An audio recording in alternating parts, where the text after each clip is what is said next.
For this video, I have exciting news. Ferrous 0.3.0 is soon to be out. This version is going to be playing on depth 6 to 7 versus its predecessor's depth 3, which means it sees twice as far now. There are still some fixes to be made, and when the release comes, we will play different openings with different colors.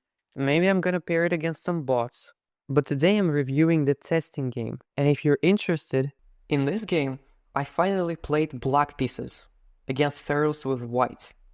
It played this weird opening with knight c3, and the best way to punish this knight c3 is actually to transpose into the d4 d5 opening, because as you might remember, the knight in front of the c-pawn in d4 d5 opening is suboptimal, although not losing. Here Ferrous plays queen to d3. This is completely normal, by the way, for the engine of its depth, because it sees immediate tactics and attacks, but it's not deep enough to see that the queen will be kicked around by minor pieces and pawns. So here I play g6. The idea is very simple, to put my bishop on f5, and this move comes with a tempo. Bishop g5, I defend the knight to not take with the pawn, and here I have a very simple plan, is to play bishop f5. But the reason why I can't do it right now, there's queen d5 check. And if I block with any piece, I'm forced to lose on b7.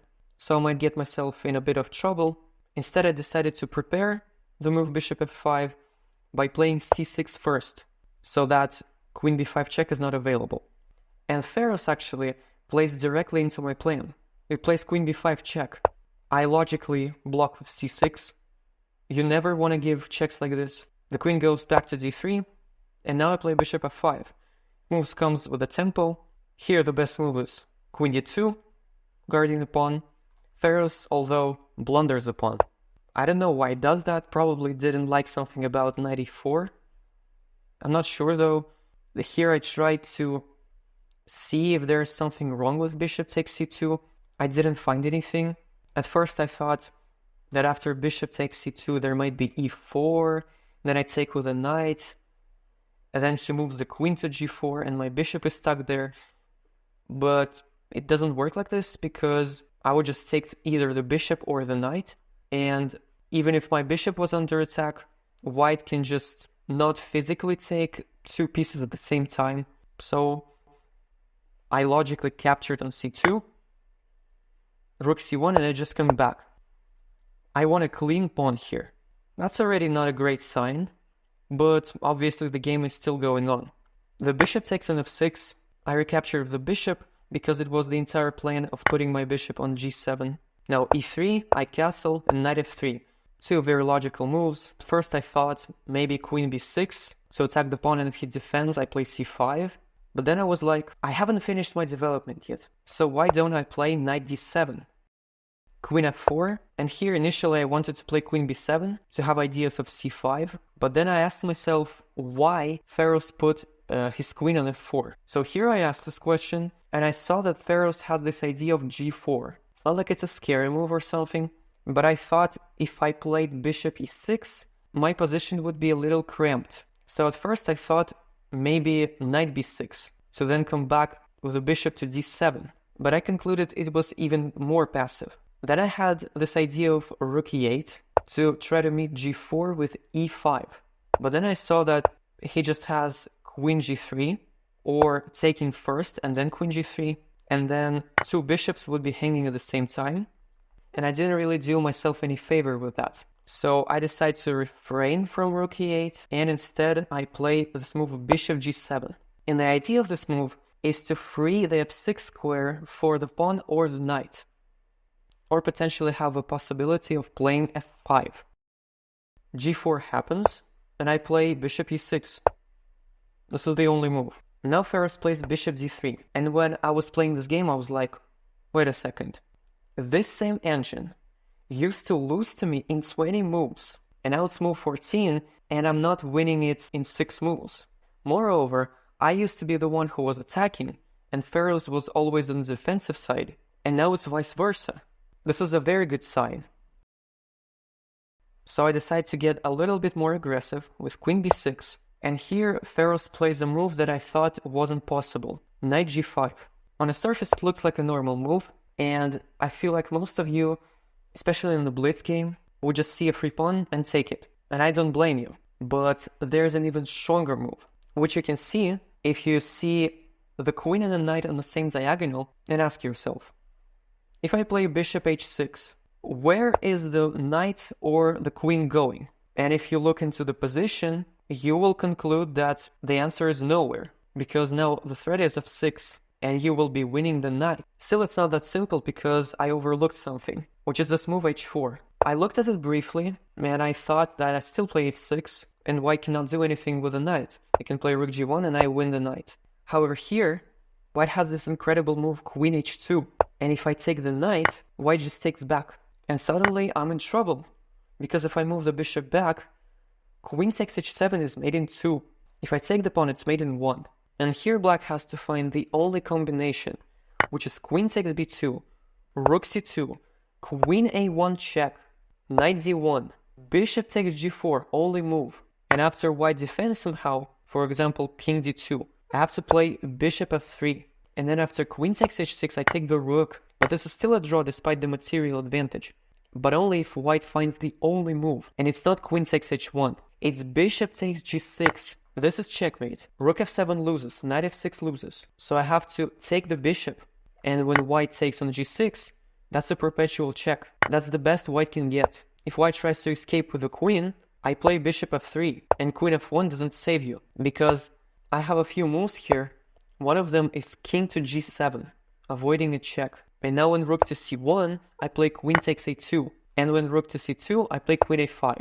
And now the best way to defend is to defend with a knight. If white doesn't defend with a knight, I just take it. And now this is winning.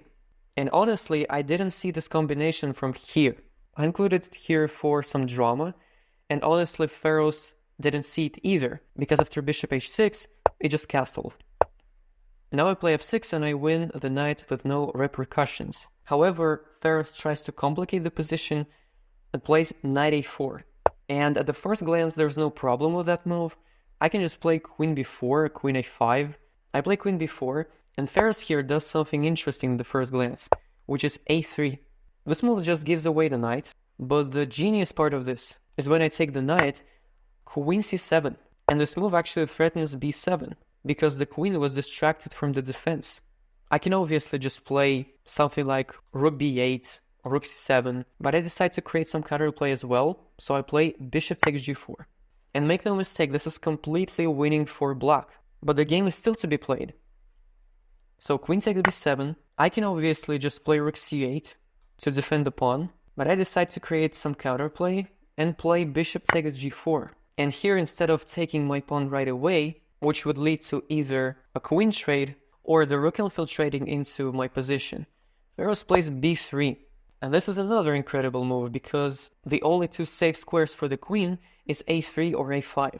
And when my queen goes to either of them, queen takes c6 comes without a queen trade. But Ferrous doesn't even take the pawn. Instead it plays f4. I play bishop h4, and now f5. I completely forgot that this move existed. And the point is, my bishop is now no longer defending the knight, and it's now hanging. And even though I attack the rook for one move and the rook moves, now my knight is hanging. The most natural move here is knight b6, because b6 is the only square that's safe for the knight, and it also cuts away the queen's vision on the b3 pawn. Some of you might defend the knight with a rook, which is also completely reasonable. You can basically do anything here because you're winning. However, I decided to create an attack, so I play rook b8, completely sacrificing the knight. And the idea is, after queen takes d7, my rook takes on b3. Now the bishop is under attack, and if the bishop moves, I can take on e3, and then sacrifice my rook in g3, to then get a checkmate. The best move in this position is bishop f1, to trade off the bishops. Ferrous, however, sacrifices the bishop here, and plays rook c6. Stockfish doesn't completely despise the idea of sacrificing the bishop, because the position is basically hopeless. It wants to do it like this. So after I take, queen takes c6, so that the queen protects the g2 square. And if I try to play for a checkmate, let's say rook b1, there's king h1, sacrificing the queen. but getting a relatively safe position for the king, for now. Rook takes e6 is not the most accurate way to sacrifice the bishop, and since the best way to refute a sacrifice is to accept it, I do just that. Queen takes d5 check. In the game I completely forgot it was a check, by the way, but there's nothing scary with that move. I just play king h8, and here the best way to go is rook to c1. It's actually a very tricky move, because if I take, suddenly rook c8, and I'm in a bit of trouble here. I can obviously sacrifice the rook, but then king h1. And this is a tricky move. Although it's still losing for white, black has to find a solution here, right? However, Ferrous takes the rook, and it's a mistake because there's a forced checkmate. Most of you would just take the rook, and that's also a good move. It also leads to checkmate. However, queen f3 prolongs the game for one more move. The best way is to play queen a1 check. And the point is that black bishops cut off the escape squares for the king. And the only way white can defend here is with the rooks. So rook c1, queen takes c1 check, rook d1, and queen takes d1 is checkmate.